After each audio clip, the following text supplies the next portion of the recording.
Unpack your knives and stay. Yes, stay. Welcome everybody to another episode of the Top Chef for RHAP. I'm Haley Strong. I'm here with my own personal hat trick. Me, first goal. Curt Clark. What's up?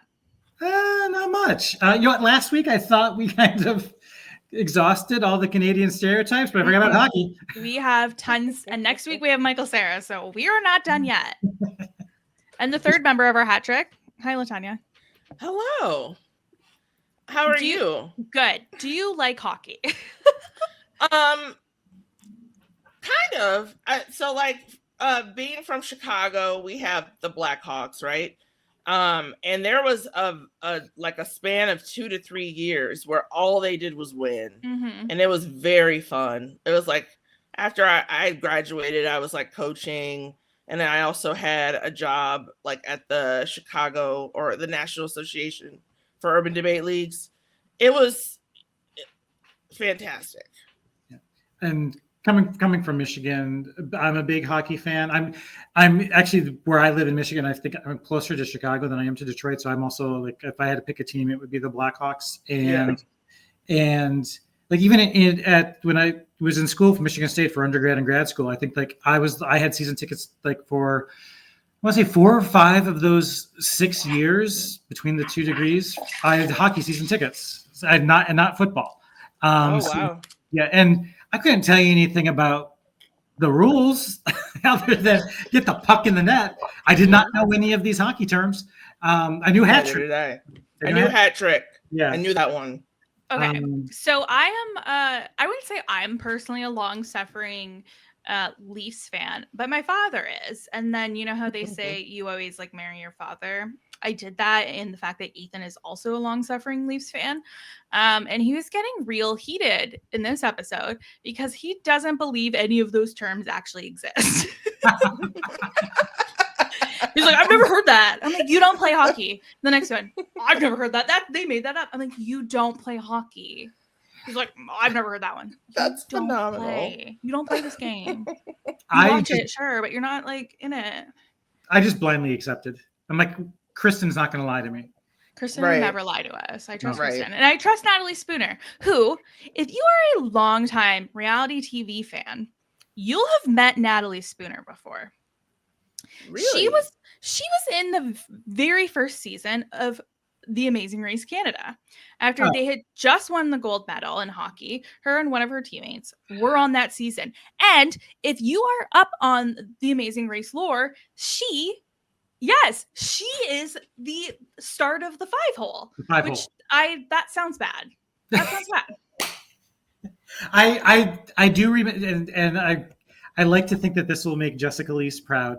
Yeah. I do remember the 5-hole was where you approach a challenge that you, just based on your background, what have you, should be amazing at, and you somehow just completely flub it. And it's named after the 5-hole. It's like the 5-hole is it's like the goalie, the 5-hole. There's 5 different ways you can get past the goalie, and the 5-hole is technically the one that's like, for lack of a better term, between their legs. And so like when you're shooting the goal. And so I remember I did watch, that's like one season I watched. And so if I remember correctly, Natalie Spooner, there was a hockey challenge and she flubbed it. And like, so that was, if you were an RHAP listener, you've probably heard the 5-hole like throughout the last 15 years, or I guess 10, or I can't remember what year it was on. I think it was probably about like 10 or 12 years ago. Natalie Spooner, that's Natalie Spooner. That's her. Wow. Oh, wow. I did not know that. Okay. But yeah, that's like I said, the one season I watched, and I still remember 5-hole as that term for, like you said, completely flubbing a challenge that you have based on your skills, no reason to flub. Absolutely. So welcome. I'm a Toronto Scepters fan, so I was so excited to see Natalie Spooner and Sarah Nurse on the episode. Sarah Nurse, stunning. She is gorgeous. Okay, and so Sarah Nurse, and then her cousin, she has 2 cousins, Darnell Nurse, who's also a professional hockey player, and I can't remember who he plays with right now, and then Kia Nurse, who is like who was like an all-star in women's basketball. I think she played for Connecticut during her uni years, and now she's like a broadcaster, and she's incredible. And they are 3 gorgeous people. And And Sarah Nurse is a great Instagram and TikTok follow. Because one thing the PWHL is doing so well is the walk-ins. And all the girlies have like super cute outfits and they dress up. And like, I love Sarah Nurse's approach to it, where she's like, yeah, so what, I'm playing hockey. Like, I'm going to put on a full beat. Like, I'm wearing full makeup. It's great. So I would recommend following her on Instagram. She's excellent. Darnell, if my Google search is correct, is the Edmonton Oilers currently. I would have said Flames, so at least I was close. Yeah, so we are another episode in Toronto.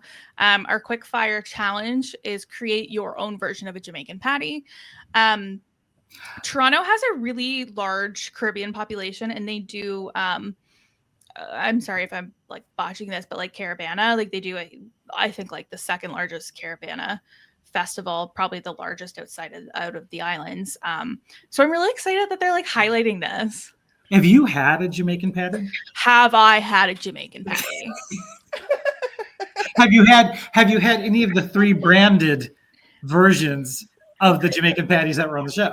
Not yet, but boy, did I like immediately turn to Ethan. I go, we're doing that this summer. We're going on a tour. The only thing I wasn't sure, because I remember I don't want to just come out and say I've made something similar to this. I've made like a third cousin once removed version of these things. Like basically, it would probably be the closest to Vinny's, which was just what is chopped cheese patty. It was like very basic, like white boy Jamaican patty. And so I didn't know if in the challenge if they needed to. Because they talked about how the dough was kind of yellow because of like curry powder and some other, potential add-ins. So I didn't know if there was any like spice or seasoning requirements for this challenge. I think that's the only thing that was a question for me. Is like, did they just need like at least with the poutine challenge, they had like, you need a starch, you need a sauce, you need a cheese. Here, I wasn't sure what their requirements for a take on a Jamaican patty was. Like, I think it's a dough and a filling and like wrapped up, because some of those like I don't know. Yeah, it just, it's funny. It's like I didn't realize that's like how the dough was made. I always just assumed there was like a little like masa flour, like corn flour kind of mixed in to like give it the yellow. So that's really fun to like, and it totally makes sense that it's like the curry powders and everything. I am actually lucky enough to have a good Jamaican spot in town, which is shocking for a small town. We have a little bit of everything. It's great. Our great Indian restaurant is actually in a gas station, and it's excellent. Nice. Wow. What a find. It is great. So yeah, they got to do some taste testing of some great Jamaican patties, and they had to make it. And this was kind of a fun challenge. They were given 15 minutes to make the dough, and then an hour to rest that dough, and then they had an additional 30 minutes to finish off the patty. I was getting a little bit of like Bake Off vibes from part of it. Like, do they have proving drawers? Because I just started watching Bake Off Holidays, so I'm like back to my proven drawer TV fix. But no, I thought it was kind of. I thought for sure we were going to see the lunch break that they went on between making the dough. I was hoping so. Yeah, and that there was going to be like a twist there. It's like, what you chose for lunch has to be a component of your filling, or something like that. But no, it's like they just came back after an hour and finished the patty. Continued, yeah. Yeah. So we start with Shuai. He made a scallion pan. Oh my gosh, we're starting off early today, folks. A scallion pancake patty with Malay-style chicken curry buttermilk dressing, and togarashi. Now, I'm going to start with, I would shotgun each one of these like straight to the dome. Like, I don't want people to think, like, I don't want to eat every single one of these in one sitting. But this one sounded excellent. I'm not the biggest curry person, but at the same time, I've also not had a lot of curry experiences to draw from. So if I was given the option to try all of these, I would. but there's definitely ones on the list that I was more drawn to than others. But I would try them. It looks great to me. Like curry chicken is one of the things that I order when I get like Indian food. So it just kind of like puts that to mind. And the curry buttermilk dressing, like I have never had that before, but it sounds really delicious and I would like to try it. I think I'm about to like enter a really big buttermilk phase. So keep posted on that one. Anya made pierogic with ground beef and ahika spice. Tough episode for Anya. Spoiler alert. Oh, gosh, you know what, Latonya, you should have taken me up on the offer last week to trade on. I thought I dreamed that. Like I was thinking, I was like, didn't somebody want to trade for Anya? And then I mixed that up with my survivor pool because we had recently introduced a role in which you could do some trades. But I was like, maybe I dreamed that like Anya could be traded. But I don't want to think about that. I don't want to think about that at all. I'm so sad. It's really upsetting. I wrote a swear word in my notes. Uh-oh. Kat made curried shrimp and a banana patty with cilantro chili hot sauce. This sounds excellent. The execution was tough in more ways than one. Yeah. Again, self-admitted inexperience with the curries. I'm not used to hearing about curried shrimp. I guess maybe I'm more used to like curried chicken or curried chickpea or whatever. But yeah, but this wouldn't have been, again, if I had to pick one of these 13, this would have been a little bit further down the list, but only again because it was so curry forward. I want shrimp in everything. Me too. I will eat shrimp every single day of the week. Yeah. I don't care what form it comes in. It's happening. I did have a spoiler alert for what I ate this week. I did have sushi this week and then had leftover sushi the next day. And then tonight for dinner, I had shrimp fried rice. And Ethan was like, is this too much shrimp for you? Like, are you over the shrimp? I said, never. I want it every single meal. How dare you ask that? We've been married for so long and you are still going to ask me dumb questions like that. Like, yeah, if there's a food you like, you will have it for breakfast, lunch, and dinner. Yeah, heck yeah. Yeah, I will hyperfixate on it like I do everything else. Yeah. Massimo. Also oh my gosh. He made an oxtail patty with pickles. And as soon as he was like, I'm going to try oxtail, I said, bad idea. He said, I'm going to grind it. It's going to be fine. Usually it takes so long to cook. But it's fine because I'm going to grind it. And I said, Massimo, that's a bad idea. Don't do it. But obviously this was filmed like so long ago that he didn't hear you. Would it have been still a good idea if he hadn't tried to grind it? Maybe it would have been a worse idea. If he hadn't tried to grind it. Yeah. Yeah. Like it was a bad idea. I got where he was going. Well, because it's like a tough cut of meat. It needs. That's why you like mostly get stewed oxtails and everything. It was more because it's like you need that like time to really break it down to tenderize. Yeah, and you can see our judges like took a bite and we're like, cool. I don't think I've had oxtail before either. Oh, I think you'd like love it. Yeah, I think you'd really love it. It is. Sometimes I crave it. Like this is actually really bad because I haven't eaten dinner. And so now I'm thinking about curry and now I want Indian food. But I already ordered food. How do I say this without sounding weird? Every time I think of oxtail, I think of Eeyore. Of what? Like, of Eeyore? Eeyore. Oh. The tail and then like just the visual is like I don't want to chew on Eeyore's tail. I know he's like a donkey, but like but I just picture chewing on a tail and then it doesn't look tail like. No, it's like not. Yeah. I mean, you can buy them that way and break them down, but for the most part, you buy them and they're already like, cut, and it doesn't look like a tail at all. And you put it in a crock pot, with some veggies, some chicken stock, some seasonings, and just like let it chill for like several hours. And Massimo did not have that. No, it did not. I mean, as someone who's eaten zebra before, I will try anything, but for something just like I think the name turns me off a little bit. You ate zebra? Yeah, there was a place in Chicago back in the late 90s, early 2000s called the Grizzly Bear Lodge. I don't think it's there anymore. Lincoln, kind of north, and it was they specialized in wild game, so you could get like your buffalo burgers and your ostrich burgers, and I had a zebra fettuccine alfredo. That's crazy. Yeah, I will try anything. It's just the name oxtail just visually turns me off a little bit. But zebras are so sweet. Now they're kind of gamey. No. Zubar made saltfish and vadavan patty with piquillo pepper sauce and yellow pepper mayo.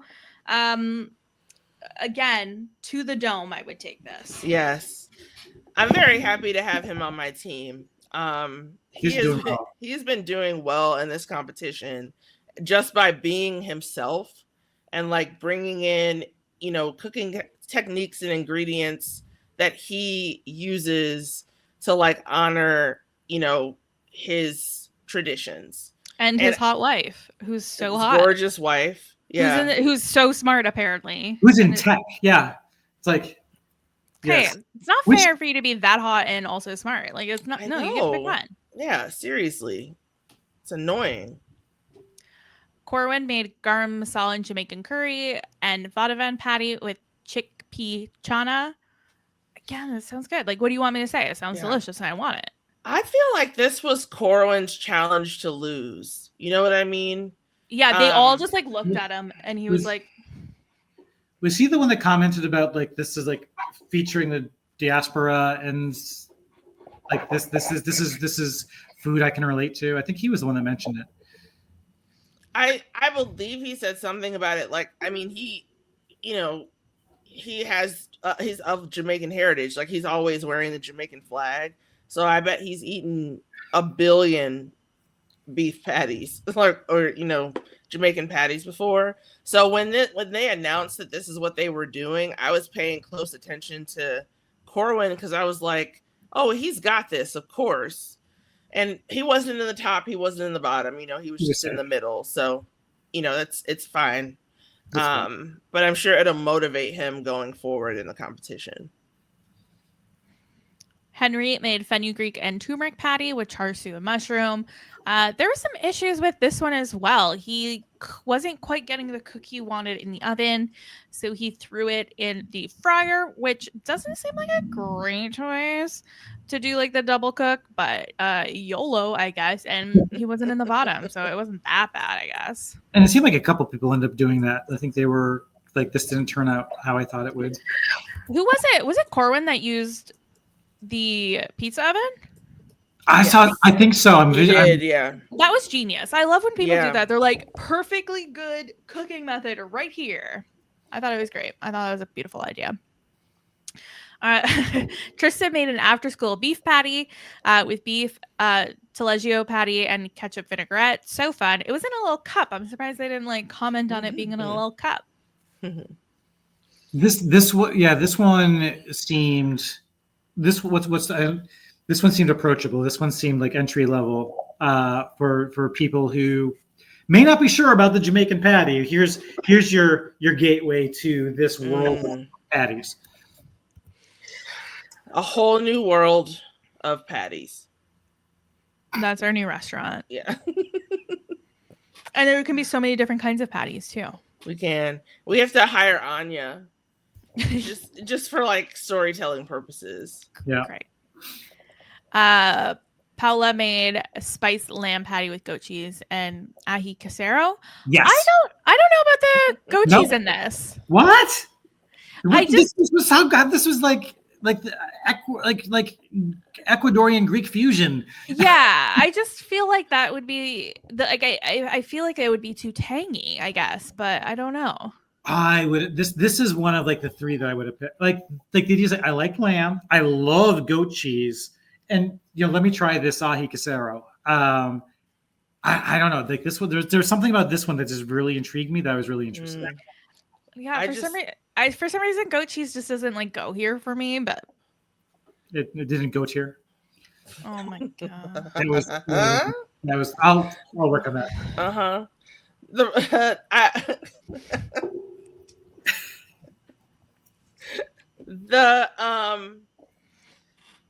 The problem here, I think, I agree, is the goat cheese, because like I love goat cheese, but sometimes in like, you know, patties or like, you know, like sandwiches, they will, or even pizza, they will give you like giant dollops of not good quality goat cheese, which makes everything awful. You know what I mean? Haley, do they have goats in Canada? What do you mean?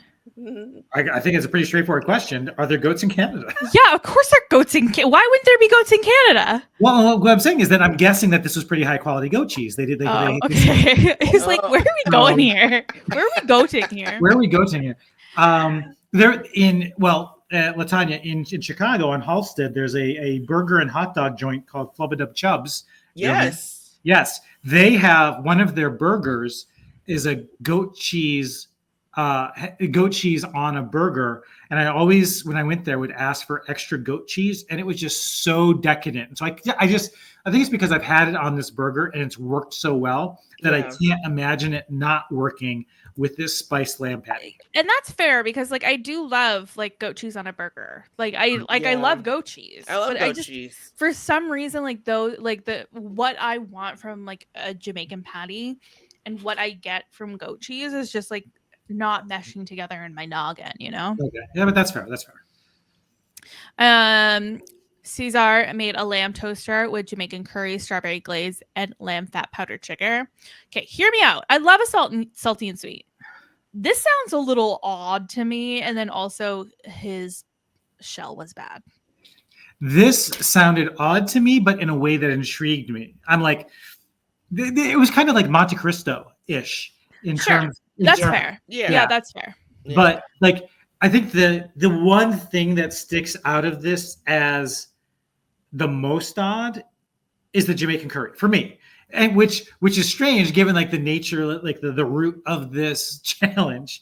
But like for some reason in my mind, I can reconcile lamb, strawberry glaze. I want to learn more about lamb fat powdered sugar, please. I don't. Like, I will attend that TED Talk. But the one thing that does stick out is like one of these things is not like the other is the Jamaican curry. But I guess technically this is probably like 3 or 4 things that are not like the other. Yeah. Yeah, I think with this is like if I was at a food festival where I got to try like a little of everything, I'd be happy to try this. I also this week went back and watched Pressure Cook on Netflix, of which she is in. Are you sure we podcasted about that? Yes, I promise because I saw it. I did see it actually on Netflix since we last recorded, and I thought it said it was like in 2023. It wasn't like during the pandemic when we were doing all our random food stuff. No, we podcast about it with Rob and Chappelle. Oh no! You and I have never podcasted with Rob. Yes, we did. You were there. Curt, don't gaslight me. I'm almost positive you were there. No. You got no. We'll table this discussion. I'm positive. We'll check. The disrespect made me dance all night. The disrespect, Curt. The gaslighting. Disrespect. No. You were there. Okay, you're right. I just remembered. So continuing. I could have sworn. It doesn't look like it exists on RHAP anymore. They deleted it, just like you did. Maybe I wasn't on this. I'm not on this podcast, according to the website. It's just you two. So fair. Oh, okay. Anyway, I watch Pressure Cook if you haven't already. It's good. Katiana, my queen and my angel, she made toasted nori and sesame patty with sweet potato, roasted kimchi, and bacon. I love the way she's like doing Korean food. Like it's so fun with what she is doing. She dunked on this. She was the winner of this challenge. She's becoming the newest baker. She's got all the bread. I was wondering. I didn't make this up. No, you didn't. No, you didn't. That was a term from us. I do recall. Our friend Nick. Remember Nick? Our friend Nick. Yes. She's definitely the piggy of the week because she ate. She ate. Oh, okay. Yeah, I get it. It's a drag race thing. Yeah, I mean, like, I love her. I'm glad that she won, and her eyebrows are fantastic. I love her so much. This was when I was like, I'm in my kimchi era and have a jar in the fridge right now. The kimchi and bacon and a sesame, like I like sweet, like this was, I guess to me, like compared to Cesar's like lamb toaster with the strawberry glaze, the lamb fat powdered sugar, like this to me was again like a list of things that I wouldn't have necessarily associated as going together, but I can more accurately, I think, imagine in my head what they would taste like together than Cesar's dish. That makes sense. And Vinny made a chopped cheese patty. This is when I said earlier that this is one that I can make. This is very similar to the Clark family party turnovers, where it is literally just like Pillsbury crescent rolls, but they're folded into more of like the shapes of this is like a simple pocket, and it's filled with a mix of like ground beef, onion, and cheese. Like it's stupid simple. You can hit me up on Instagram. I will send you the recipe. It takes like 12 to 15 minutes to cook, and it probably takes about 12 to 15 minutes to make what we Clarks call goop that goes in the inside. Goop person. Gwyneth Paltrow. Thank you. No copyright infringement. I love that we were in unison. Anyway. It's just like crescent roll dough with meat, cheese, veggie, and I've swapped it. I've done it with lamb. Maybe this is what I've actually done it with: lamb, goat cheese, and like banana peppers. I feel like this was a quiet episode for Vinny after a couple big ones. Yeah. It was. He wasn't trying to impress anybody with a souffle. Not a lot from YMCB this, or is it? Is that what it is? YCMB. There we go. Yes, Chef Mike Bloom. Yeah, fairly quiet this episode. Like, just doing his job and getting through it. Yeah. So we love to see it. Yeah. I want him, Corwin, like Tristan and Lana to just and Katiana to just keep your heads down and get shit done. I thought you were maybe just naming your draft team, but no, these are the people you like. Yeah.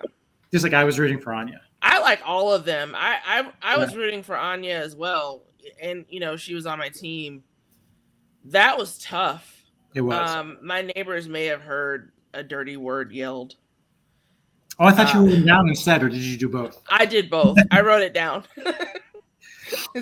I can't remember. Yeah, it's not quite up to the levels of the Love Fest that was either last season or the previous season. There's a recent season that was very much like everybody loving each other. But I think we're on that trajectory. And we love it. All right, let's get to the elimination challenge. Well, yeah, Katiana won 10K. Let's not ignore that. I did it. 10K. I said that earlier. I know, but I still want to focus on the 10K. Like that doubled from last week. It was 5K. That's a lot of money. Yeah, it was a lot. Yeah, that's like one of these one-off non-episode or season, like one of the more episodic shows, like a Fear Factor, where one person wins each episode. Mm-hmm. This is like prize money for like one of the like the $10,000 is sometimes the prize money for what we shall call lesser shows. And nobody has to have a tarantula on their head. Thank God. I would have to stop watching. Do they have tarantulas in Canada? Sorry, just continue. Never mind. Just listing off animals you want to eat, Curt. You and RFK Jr. having a good time? For the elimination challenge, they had to make things that were allegedly related to hockey terms. Allegedly. Yeah. According to my husband. I did not Google any of these just to verify. I take Kristen's word as gospel. So they each had to stand behind a cloche with one of these terms, and then that kind of decided what they worked with. So a puck was a biscuit, an assist was an apple, shot that would have been stopped was muffin, a game ending in 0, an egg. When the goalie is unable to stop an easy shot, grapefruit, tape wrapped around the end of a hockey stick, a licorice knob, and a shot puck that hangs in the net for a second, a peanut butter. I felt these some of them were obviously much harder than others. Yeah, this is a weird challenge. It was a little bit of a weird challenge, wasn't it? And it had to all be cold. I forgot to mention they had to be cold dishes because they were served on an ice rink. Yeah. I don't know which of the. There's probably some rule in play where they couldn't have more than 3 people behind a cloche or something, or they had to have at least one person behind each one of them. I'm trying to think which one of these. I probably would have, if anybody had been hypothesizing what game ending in 0 was, I probably would have stood behind that one because I might have guessed it was like an egg or an orange or a grapefruit or something that's not a licorice knob. So that might have been the one I would have chosen to stand behind. Yeah, some of these were a little wordy. Like we had assist, and then we had tape wrapped around the end of a hockey stick. Like, okay. Yeah. So they had to create a cold dish. So they went to it. I don't know if you guys noticed this. They went to a different Whole Foods this time. And I was like, why are these bitches driving on the QEW? One of the worst places to drive. It's awful. There's nothing but traffic. That's why they were able to stop and talk so much. It's because there's constant traffic on the QEW. And that's why that's why they were on the QEW. It's so they could film them talking more content. Possibly. So this Whole Foods, let me just confirm what I'm saying. I haven't been to this one because I'm not rich. Full paycheck. Okay, so I'm pretty sure if I am right, this Whole Foods that they went to is beside a Red Lobster. Which I am much more likely to go to. I know. Haley needs her cheddar bay biscuits. Honey puppy good. I take his ass to Red Lobster.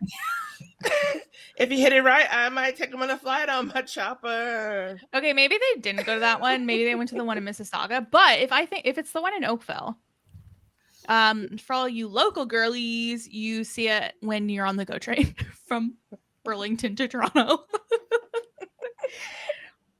Don't you love this season where I really love Toronto. Like now I feel like I need to go to Toronto. Like I need to go to Canada. It's so cute and everything. Like it's cute. We're the second largest country in the world. That's what I was gonna say. It's a really, really big place, but it feels kind of like intimate and like mom and pop. You know what I mean? Like, you know, there are like cobblestone streets, but also like these beautiful like buildings, like architecture everywhere. I think you're only describing Quebec City. Specifically Quebec City. I don't know. The moment you said cobblestone, I was actually thinking Quebec City. Okay. Well, maybe that's where I want to go. But I'm just getting the vibe. Only want to go to Quebec City. They will not speak English with you. They will, but they'll be about it. I've only been to Toronto twice. Once was for an RHAP event, and then once I think was in high school. And we went to Casa Loma. We went next week's episode. Oh, is it? I didn't watch preview. Oh, yeah, you never watched a preview. Next week's episode's at Casa Loma, so you will be excited about that. Oh, they have an escape room there. Canada's Wonderland? Yep. I've been there. And that's like our Six Flags for those listening who don't know what Canada's Wonderland is. It's like our amusement park. And I remember going to the world's largest bookstore, which was just called the world's largest bookstore. May it rest in peace. It's gone. Well, I figured it was gone. Yeah, it's gone. But yeah, it's I've more recently been to Montreal than not having watched the season preview. Do they get to Montreal? I don't believe so. Okay, so you've got bagels, or like you've got like pastrami. You've got just anything French, really. I mean, not to like stereotype, but like that's where they could lend more of a French twist to a standard Top Chef challenge. And Montreal is like a truly world-class food city. Like it has some of the best restaurants in the entire world. Like Massimo's from there. It would have been fun to do like a day trip to Montreal. Like realistically, it's not that far, all things considered. They may. Let's not rule it out. Let's not rule it out. Put it out to the universe for something that's already happened. But let's not rule it out. Anyway, so our first servers, each of these items only had one person. So Vinny had a biscuit. He made a strawberry shortcake with biscuit infused ice cream, fresh strawberries, and strawberry soda. And I saw him making biscuits, but didn't see any of those on the plate. I guess now I'm seeing it. They were infused in the ice cream, but it was disappointing that we didn't get like a biscuit. Yeah, I'm not surprised. This don't impress me much, to quote Shania, and the Canadian. That's why I did it. I'm not surprised he ended up safe, like in the middle. Like there was, and I think that's kind of what the judge's reaction to was. Is like, yeah, okay, you made a strawberry shortcake. Yeah, but YCMB's dish was gorgeous. Yeah, he's a great plater. Yeah, absolutely gorgeous. Tom said he wanted more flavor outside of the strawberries and biscuits. Yeah. So, I trust Tom and all his hats. We'll get to the hats. I can't wait to get to them. Corwin had apple, and I think this was the one I was most excited about. Like I have been on this podcast noting that I do have a scallop allergy. I think I would just like vibe with this anyway. I keep forgetting about that. This one I like. I think apple would have been the ingredient I would have liked to have had. I think me too. It's the most versatile. He made a scallop and apple aguachile, variations of apples, compressed, raw, diced, pickled.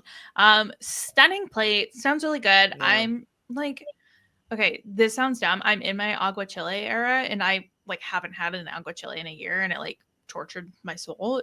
But it was great. And I want another. Like, I'm desperate to try more aguachiles. Question. Can you be in more than one era at the same time? I mean, yeah. Okay. We're why? What eras are you in?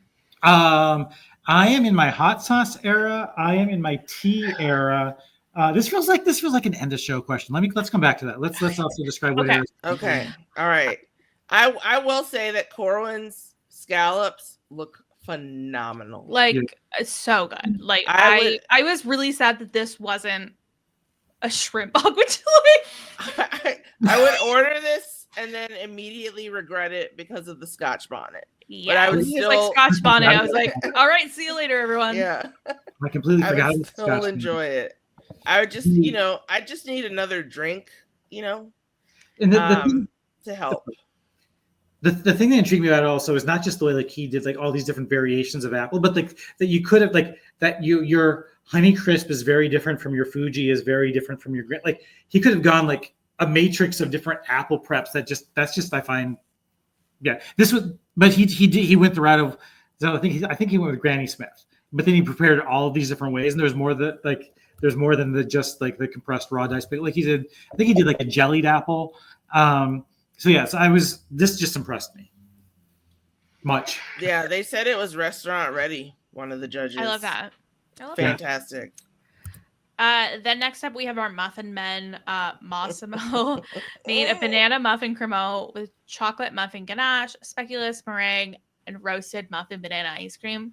Oh boy, I was worried for my good buddy Massimo because this was tough. When you know they're going to be in the bottom, the worry just kind of melts away. Yeah. Does it though? Like, what if I lost the Canadian? He could still get a link. I mean, I guess like it's one thing to know that they'll be in the bottom. It's another thing to like. I'm not ready to lose him. No, that's fair. That's fair. But I'd say I'm rooting for Massimo. But the moment we saw Anya's dish, I knew he was safe. It's so fair. Bestie. We have to talk about the way that Tom looked at Massimo's dish. That was they recreated it. It was just like it was just like he said that it looked terrible, and his face, I cannot get over the look of horror and disgust. He was just like, I cannot believe this plate is being placed in front of me. I need to find a woman who never looks at me the way that Tom looks at me. I've been married now, and sometimes he still looks at me that way. Not in like a bad way, but just like sometimes I've earned it. Yeah, I never want Tom to look at me that way. No, I don't want Tom to look at me like that. I mean, Tom's my man. The description sounds amazing. Like and then even the liquid nitrogen didn't work for me, and then the judge is being like, that's the easiest way to make it. How did you mess up the liquid nitrogen? It's just like, I just wish he'd had the ice cream. Like it seemed like if the ice, like the well, plus I liked how Tom said you shouldn't have called it ice cream. You should that's the creme and glaze but then that goes against the whole, again, we know they name the dishes, even if it's not going to be printed on a menu, they're often told ahead of time to name the dishes. Something else for us to ask Jim Smith. But yeah, it seemed this was primarily the ice cream's fault, or the ice liquids, the liquid cream. I don't know, but the thing that didn't turn into ice cream, it was the fault of that, right? Zubar also had muffin. He made a king salmon crudo with fennel, jalapeno ash heart, lemongrass gel, sauce, and muffin crumble. Again, do absolutely sign me up for this dish. They were mad at him though. They're like, "Where's the muffin?" He's like, "Crumble," and they said, "That's it." And he said, "Look at Massimo! Like, let me be." I think this is the one that said it looked like he was like trying to hide it, almost, or Wouldn't you? That muffin was by far the hardest one. Honestly, like muffin was the hardest one. Who in the hell? Although, like muffin and biscuit, I mean, are like biscuit is way more versatile than a freaking muffin. Absolutely, like, getting a muffin in this challenge. First of all, this challenge, I hate it. I absolutely hate it. Yes. Like it just doesn't. Like why? What is the point? Where my mind first went with muffin was English muffin. And I don't know if they would have allowed that, given the image of the muffin was more like a blueberry muffin on the plate. Yeah.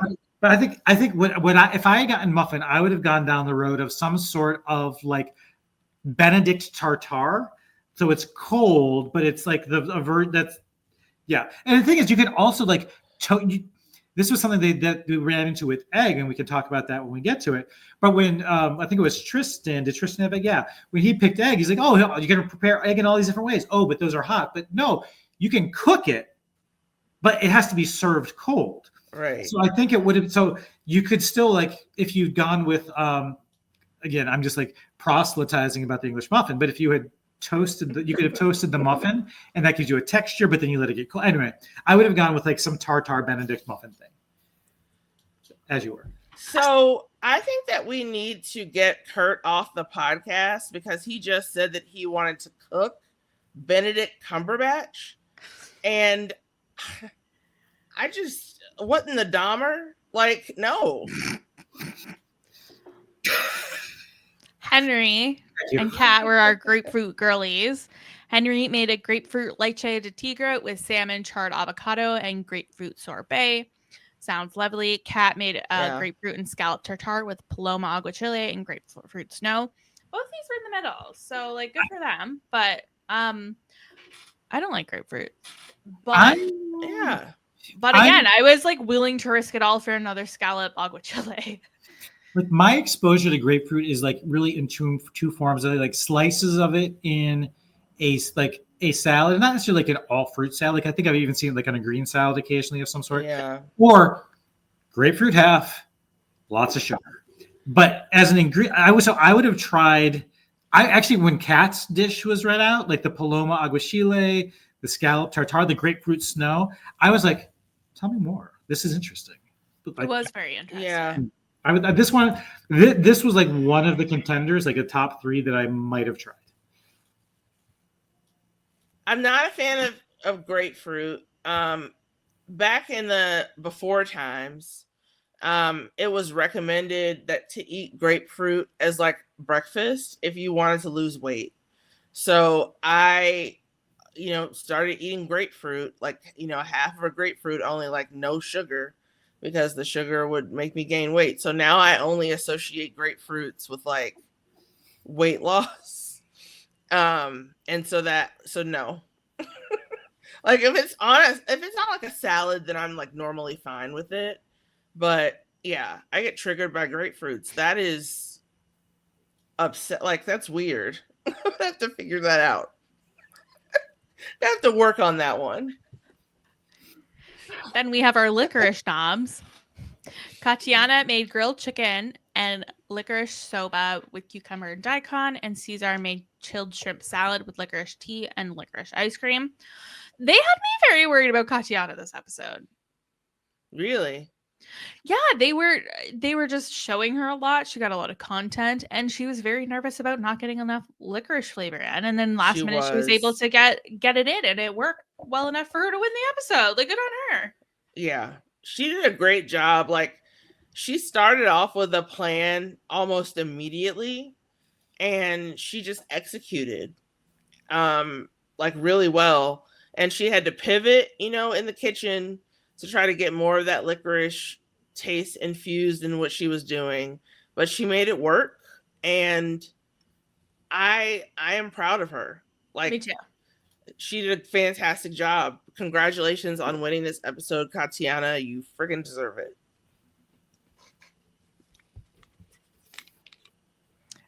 And then Cesar's, like, I feel bad for him because his does sound delicious, but just compared to Katiana's, like, his kind of got overshadowed. Finally, we're getting a chilled shrimp that won't murder me. Paula and Lana, they were our peanut butter team.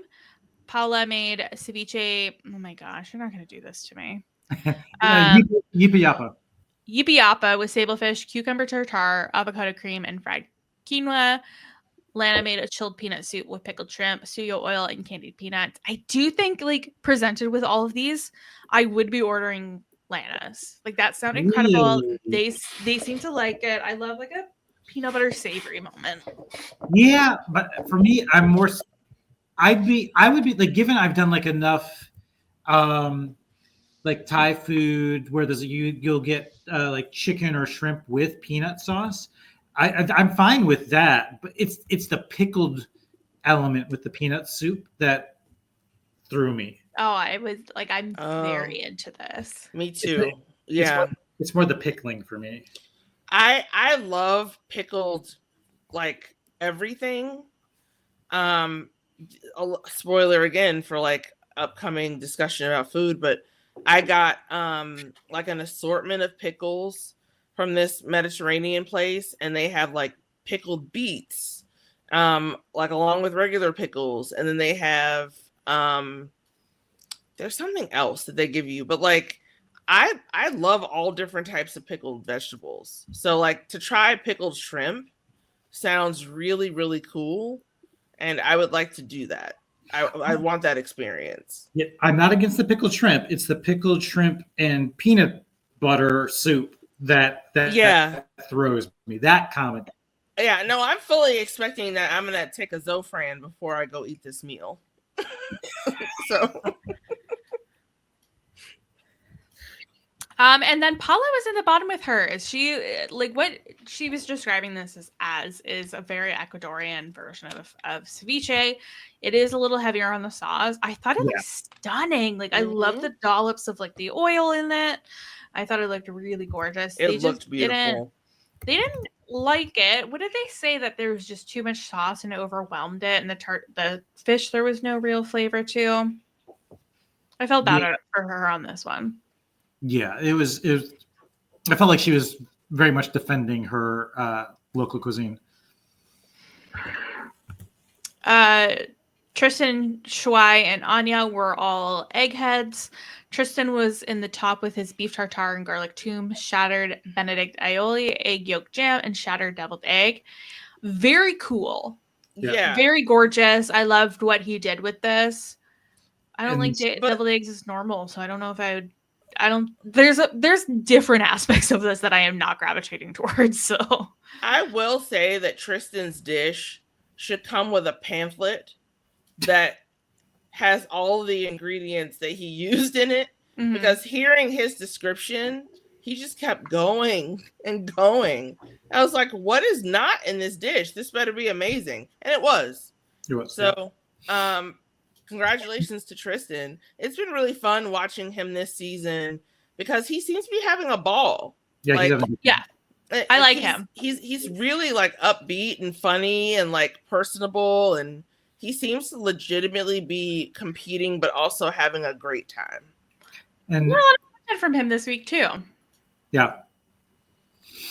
One quick question about his dish. Calling back to last week, you're not the part of the, I'm guessing the part of the deviled egg that does not appeal to you is the cold cooked egg white, correct? The white. You're right. Maybe I would like it then. As someone who's not like a big yolk fan, I was very intrigued by the egg yolk jam. I'm like, tell me more. What is this about? What is an egg yolk jam? I will do an eggs Benedict. I prefer like an egg white omelet, but this I would take this deviled egg. I'd worry that an egg white omelet would also trigger Latonya, because I feel like that's in the same category as grapefruit, as like Cosmopolitan's top 10 diet foods you should be eating. Oh, I load it with. I mean, that's the whole point. It's just that part of my aversion to egg yolks is that my body will sometimes have an aversion to egg. You know what? Fair enough. Shuai made sweet corn semifreddo with sweet potato mochi, cardamom cream anglaise, ginger graham cracker, and meringue. Didn't leave much of an impression on anyone, and he was in the middle. Yeah. I love that he was just like, I'm terrible at this. Yeah. He's like, I'm going to do it anyway. Yeah. Was there anybody that made anything that you would technically maybe classify as spicy? Because I got to thinking during this, it's like it has the aguachiles for sure. Oh yeah, I forgot about the Scotch bonnets. That's right. Yeah, Scotch bonnet. Because I think that there could have been just that contrast between like most spicy dishes that I have are also warm dishes or heated dishes. So a cold dish that is spicy might be kind of a mind blend. I love a cold spicy. Yeah, what are some? I mean, I've had like I feel like I've maybe had like a spicy ice cream, but like what are some of your cold spicy? Mostly aguachile. Okay, fair. What is it? What do they call it? When you get the margarita with like I don't know, like a jalapeno margarita. Oh yeah, I love it. Yeah, the Tajin rim around it as well. Yeah, and the tahini is on there, and as I called it, Tajin. Tajin, yeah. Tizaki Daisai. Did you see that dude who was trying to pronounce Suzuki? Tizaki. I just try to like blur my way past tzatziki because I know I'm never pronouncing it right. And then Anya, my poor sweet angel, made pine needle ice cream with sea buckthorn cake. She made the cake twice, neither worked out. The ice cream worked, and then she said, "No, I'm gonna melt it," and then it didn't work. It was just like a really odd. It was just a lot. I felt bad for her. Just nothing came together here.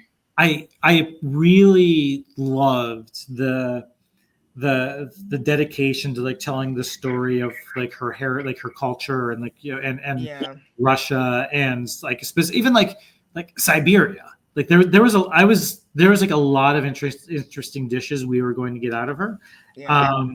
And so this was just unfortunate. It sucks. She has so much more to show, and we have had so much more that we were going to learn. Plus, she also just seemed like, I don't know, like a calming presence in the group. Yeah. She wasn't mirroring the prevailing like dynamic or like energy level of the group, which also it's nice for us to have that contrast, but as that person and having been that person, it's very tough to sustain. Yeah. And then we go into our judges table. We have our 3 tops. Katiana takes it. And then we have our 3 bottoms. Massimo, Paola, and Anya. Massimo and Anya both were like, yeah, we know. Paola was like, really? And then for the first time this season, there's a break in between, or at least a break that we see in between talking to the bottom and somebody getting eliminated. Yeah, they went to the stew room for the first time this season. I mean, they showed us the stew room in like last episode, I think it was, or the one before, but they hadn't showed us the contestants like chatting about who's gonna go home. Because usually, I know I was just hypothesizing that, well, maybe it just didn't make the show, but no, like in the previous two, like they're like the other chef testants are standing off to the side when the eliminated player is told so. And tonight we got the classic, "It's me, I'm going home," as the 3 bottoms walk back into the stew room.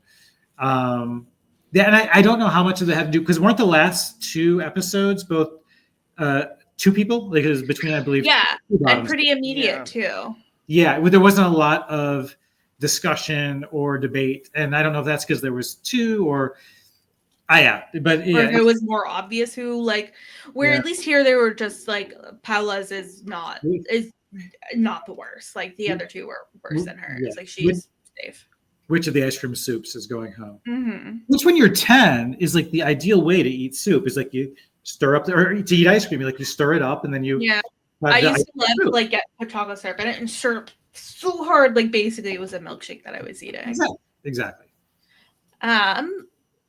Yeah, we say goodbye to Anya. I am sad about that. I feel like she had more to show. I think it was just a very rough week for her. But maybe she fares better in Last Chance Kitchen. Yeah, maybe. Let's talk about that.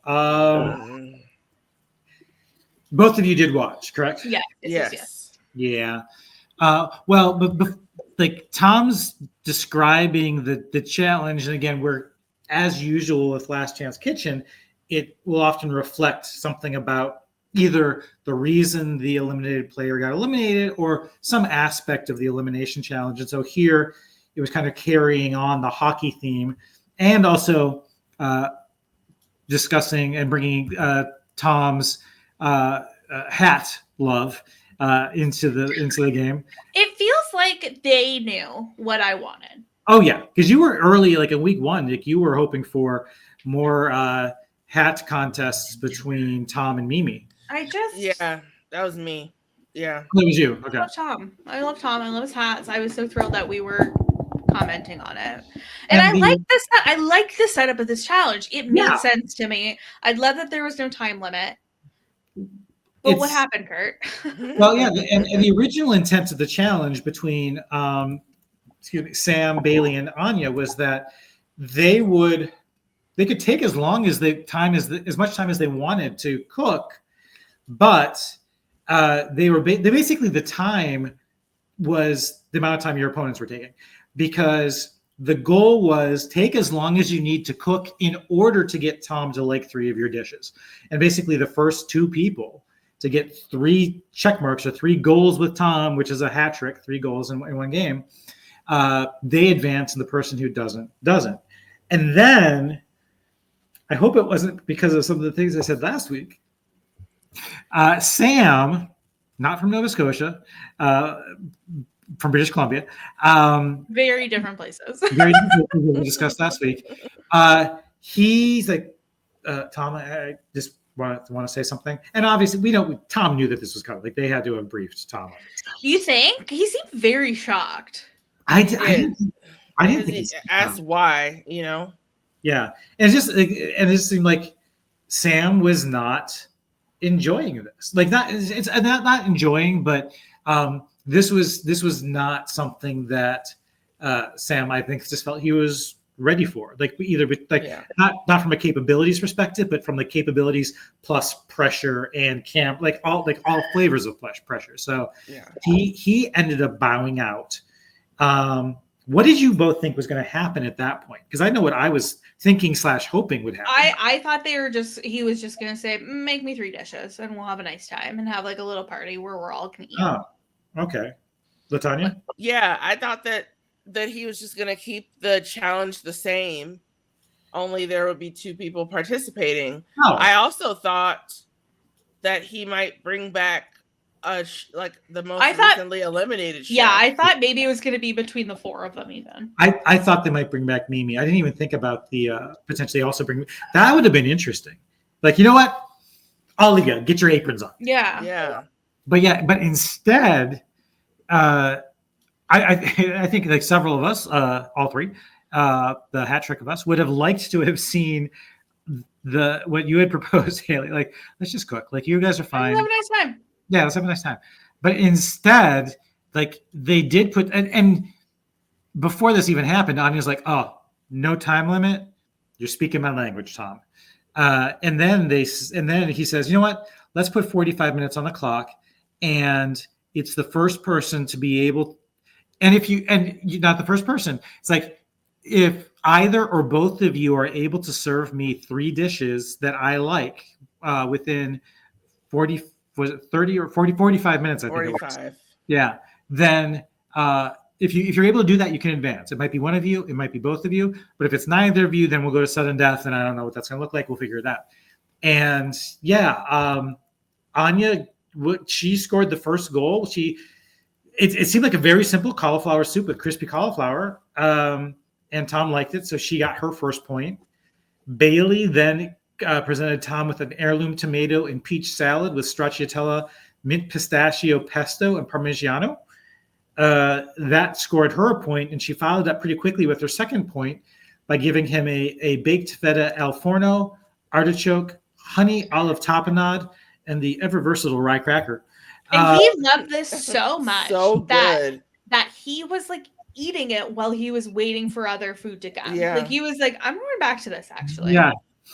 I love a good tapenade. Like, don't get me wrong. That's like a honey olive tapenade. Oh. And actually, I'm guessing that I feel like we've seen more this season mentions or specific call outs of the special ingredients that people have brought from home. Mm-hmm. Yeah. Mm-hmm. And maybe it's just been more spread out in other seasons, but I feel like in the first couple of episodes, and I think like these were rye crackers that Bailey potentially brought, because she was like saying they're versatile, they go everywhere, or like you can use them for so many things. By the way, that's just something I've noticed for this season. So Bailey got her second point with that. Then Anya goes in for her second point with more cauliflower, halibut with cauliflower cream and chimichurri sauce, and Tom's like, nope.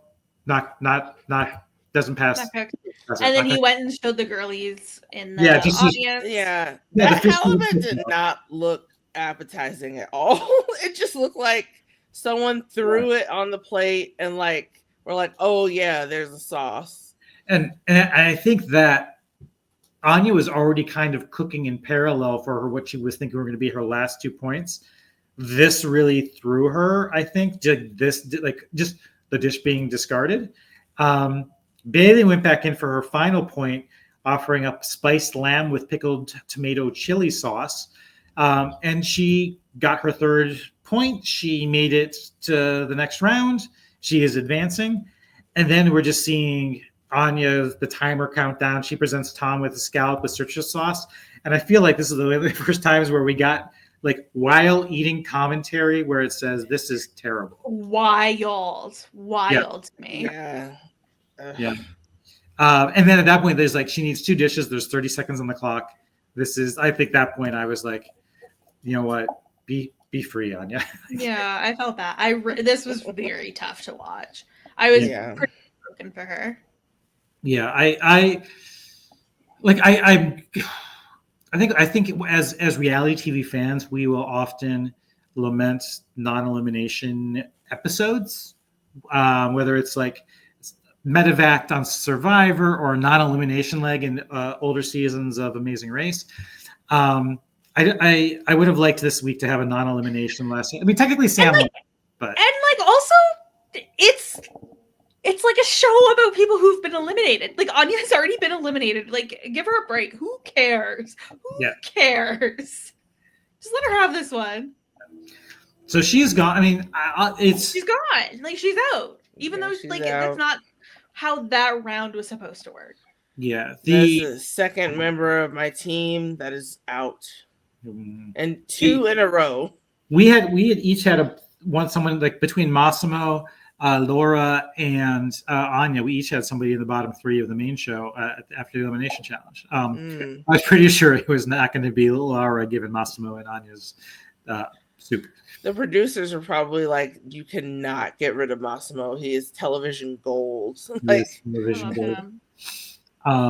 Yeah, we saw him like with was it Zubair was talking about sharing a workstation with him, is like working with Volcano. Oh my gosh! And like he's like, I got soap in my thing, so I can't use that anymore. I'm like, oh baby boy. Like, what was he doing? Why was he running like that? Like with like a bucket that had water and soap in it. I mean, for what? Why was he doing that? Why were you doing that? He only has one speed. Elves are really good at cleaning up. So we'll see Anya again next week alongside Mimi and Ying. I'm guessing we won't see Sam. Sam's done. Yeah, he's just he doesn't want to hang out in the kitchen. I felt bad. Like, I felt bad for him. This.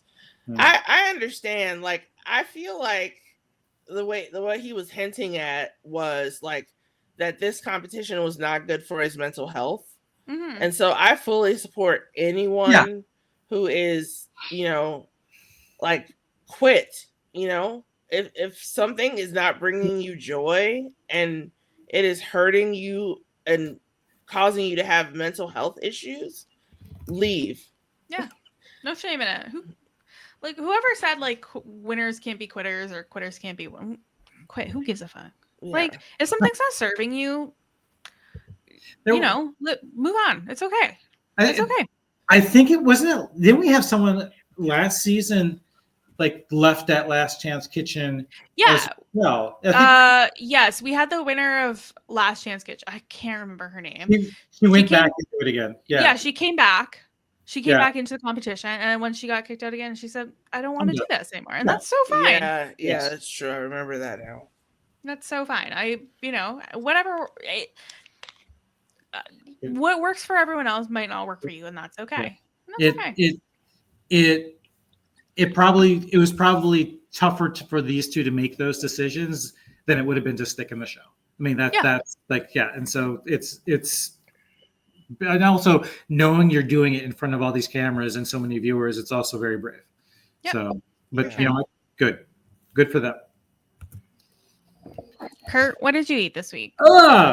This week, I did not expecting that. It was like we cut from the bottom 2 to the judges suddenly and someone going home. I made that Thai style vermicelli that you guys voted on last week. Nice. It was very tasty. The original recipe for that didn't come with any proteins, but I added chicken to it. It was very good. I then also made for a meal. It was a triple mushroom penne. The triple mushroom though. Just wait for it. The triple mushrooms were like button mushrooms, mushroom stock, truffle powder. Okay. Yeah. Oh. Yeah. I didn't get all too fancy there. I had actually, I had a surf and turf burrito from Qdoba today for lunch. And actually, this is my favorite Korean restaurant is in the same parking lot as Qdoba, so I will almost always order something from each. So I had my surf and turf burrito from Qdoba, and then I had a spicy Korean ramen from the sushi the Korean place. It's Sushi in Korean is the name of it. That was very good. And then I also went out to dinner tonight. I had a salad. Look at me, all healthy. Whoa, health. It was apples but like apples, candied pecans, like one of those kinds of salads. But it was very surprised because it was their house salad. I'm used to that just being a bunch of green and maybe some carrots. But their house salad had like the cranberries, dried cranberries, apple slices, candied pecan. It was very good. But interestingly, on the menu, I might have to go back for it. They had a butter chicken burrito, so like a burrito made with naan bread, but with butter chicken inside. Wow. And this was like an English style pub, which was like the interesting things. I wasn't expecting that, but we had actually had deviled eggs for the first time in probably 5 years, with like candied bacon on them, and then had a Wisconsin beer cheese with soft pretzels. So excellent. Very tasty. Well done. Latonya, what did you eat this week? I have been able to eat food. That's which is fantastic. Yes. So I got a from this sandwich shop called Humboldt House. I got a turkey club, but it had oil and vinegar, banana peppers, lettuce, mushrooms, and tomato and onion. It was very good. Like the sandwich gets very messy though because of the type of bread they use in the oil and vinegar, but it's kind of worth it, especially the mushrooms that they use are like so good. I would buy a sandwich from them that's just the mushroom with like some different accoutrement. I had Eduardo's Enoteca, which is one of my favorite Italian restaurants in the city. I got a charcuterie, like meat and cheese charcuterie, that had like it had what's it called? It had prosciutto. Is that what it's called? Yeah. And then like salami, and then it had like a spicy like round sausage, like capricciata or sopressata. Yeah. And then I also got the burrata with the roasted tomatoes and and it has pesto as well. Because sometimes I just like to eat appetizers for dinner. I love eating appetizers because I just want a snack, yo. I love snacking. I think that's why I had the salad tonight, is I wasn't really feeling hungry because I had the freaking burrito and ramen for lunch, and it was a late lunch. Yeah. We did the deviled eggs and the soft pretzels, my friend and I, and I was like, he was getting like shepherd's pie, and I'm like, I'll get a salad. I love like a tapas restaurant, or I feel like what's really popular right now is the small plate restaurants where you're like, you have to order like 3 to 5 per person. I like that bothers me, but that's exactly how I want to eat. But I want all of it to come out at once. I don't want to wait until just like it comes up. I want all of it at once. Yeah, we recommend 7 of the items for a table. Oh, okay. Yeah. Oh, they're $15 each. Sure, I'll get 7. No worries. No bigs. So I also had a craving for breakfast, which like almost never happens. And so I got food from the original Pancake House. I know the one you're talking about. So good.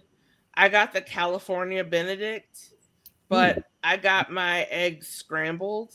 Avocado? So it comes with avocado and like pico de gallo. And then like your choice of bread. Like I just chose like a English muffin. And like lots of hollandaise sauce. They have really good hollandaise. And then I got some bacon. Like I always like come back to the line from Tyrion Lannister from Game of Thrones when he was like, I want bacon burnt black. And that's kind of like how I like my bacon, just like incredibly crispy. I don't want mine to bend. Like I want to be able to pick it up and it stays straight. Yes. I used to like the softer bacon, and something's happened over I think over the past like 7 years, I've like slowly evolved to crispy. I love not burnt bacon. Black, but crispy. Yeah, I don't want it burned, but you know what I mean. And then I got a tomato juice because I had a little bit of vodka left over, and I had something to celebrate that day. So I indeed did have a Bloody Mary. Garnishes, because you can do the simple like this is just the ingredients. You can get the olive, or you can get like the freaking 2 sliders and a slice of pizza on a skewer. No, there are some that I've seen that are like meals. Like I've had those. Yeah, it's a Bloody Mary meal. Yeah. I was very much balling on a budget. So I just used, the Grey Goose and the tomato juice, and then I put some tahini in there, and I put some hot sauce in there. Tajin? Some Tajin, yeah. And then finally, because I know I've been talking a lot, I will say that I got corned beef sandwiches from AP Deli. I don't know if you've heard of it. They have the best corned beef sandwiches in the city, in my opinion. Like, it's just like, it's sliced incredibly well. It's not chewy. Like a lot of corned beef can get really chewy. Yes, Curt? I raised my hand. Was there anything else on it? Was there any condiments, any like cheese? Yeah, so I get it on rye, and I get Swiss cheese with mayo and mustard, and I get onion as well. I'm not a sauerkraut person. Neither am I. Coleslaw? Have you had that on something like that before? No, thank you. Not a bound salad. I'm not a coleslaw person. No. Okay. No, thank you. Okay. And then because I was feeling saucy, I got some German chocolate cake. Ooh. I'm not a coconut girly. Really? Yeah. Well, I guess I can keep my almond joy to myself. Yes. That I bought today. But yeah, I've been able to eat again, thank God. And everybody should know I got a new job. I'm going to be a debate coach at Harvard, and I'm moving to Boston. Chowder. That Harvard. Okay. It's chowder. Chowder. Oh, I'm sorry. Chowder. CC Atmel got served. Yeah, I've been talking to her. Great. That's really happy for you. Thank you. So I've just been like happy, and everything I get, I'm like, it's a celebration. It's okay. Like, I can splurge a little bit right now. It's a celebration. Yeah. So yeah, that is what I ate this week. Haley, please tell us what you ate this week. We are all waiting with bated breath to hear it. That feels sarcastic, but it's not sarcastic. I mean it from the center of my soul. Last week, while we were recording on Sunday, Ethan made a really lovely sheet pan bake with like gnocchi and hot sausage and tomatoes, and he let that bake for a while. Then you can do that. You can bake. What is it called? Gnocchi. Yeah, it was really good. It got like nice and crispy. Oh wow! I'm not familiar with sheet pan bakes. I don't. Yeah, neither am I. And throw it in the oven and go bye. I'm surprised that like HelloFresh or whatever doesn't have more of those. I mean, correct me. It sounds like the sort of thing that is like infinitely combinable in terms of like. Yeah. Well, this and put this and put this. Yeah. Okay. Absolutely. Yeah. So he made that, and then once you take it out of the oven, he threw some spinach on it, mixed it in, and he had made a pesto to put on top of it. It was really good. Super easy. It smelled incredible. There was some garlic. One of his cousins gave us a huge jar of confit garlic, so he threw a bunch of those on there. It was excellent. My mom had made cornbread, which was new for her. So she dropped some off. So then I made chili to go with it. Ooh. That was good. I love chili. It's just like a easy meal, and you get a lot of it. And it's I feel like such an adult, but like it's such a complete meal. Like it hits all the boxes, you know? Yeah. Before the I'm assuming that here in Michigan we are in the spring of deception, and that we will get more snow. Yeah, but I need that to happen because I've not busted out my crock pot this season at all. And like the you mentioned, like there's like a turkey sweet potato quinoa chili that I've made that's so good. Wow. That I may need to bust out my crock pot in the next couple of weeks. Do it. I before I got I guess while I was getting sick and before I went to the hospital, I was cooking quite a bit actually. I made great northern beans with like beef meat, like chunks of beef, and blister tomatoes. And I made cornbread with the corn in it. That was really good. I made all these pizzas. I made a Mississippi pot roast. Ooh. Which was fantastic. What makes it Mississippi? Yeah, tell us. It's just it's a pot roast and you put in like broth, but then you put in like a whole thing of pepperoncinis, including the like water from that's the juice cool. that's in there. That sounds lovely. Yeah, and then it all simmers together and it's like just pull apart tender, and you can have it with rice, like over rice, or like I had it on its own basically with just like the meat, but like I also made a sandwich out of it. Like it's just versatile. And the peppers are game changers. Like if you don't have a jar of pepperoncinis and a jar of olives stuffed with garlic in your home, you need to get that expeditiously. I think I do. Your life will improve. I don't. I mean, I think I do need to get it, is what I meant. No. And then I also had sushi. I had a great sushi night. Last season of Survivor, I started doing a pool with Ethan and then my friend and her husband.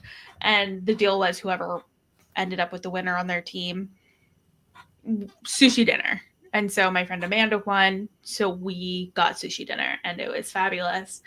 And we ordered a lot, and we got a lot of leftovers too. No, we didn't get a boat. But it's like the sushi place has gotten all fancy, and it comes in these like really gorgeous boxes now. Like it was really pretty. But that was mostly my week. Do either of you, and this will kind of be a new question. Do you have any food plans coming up this week? Like we have a lot of errands to run tomorrow, so we will be out around lunchtime. So we are going to have what we call fun lunch, which is where we go for lunch, and I don't know what we're gonna have. There's lots of options. So, how about you, Latonya? So I am getting my house like professionally deep clean, and it gives me a lot of anxiety to be around people while they are cleaning.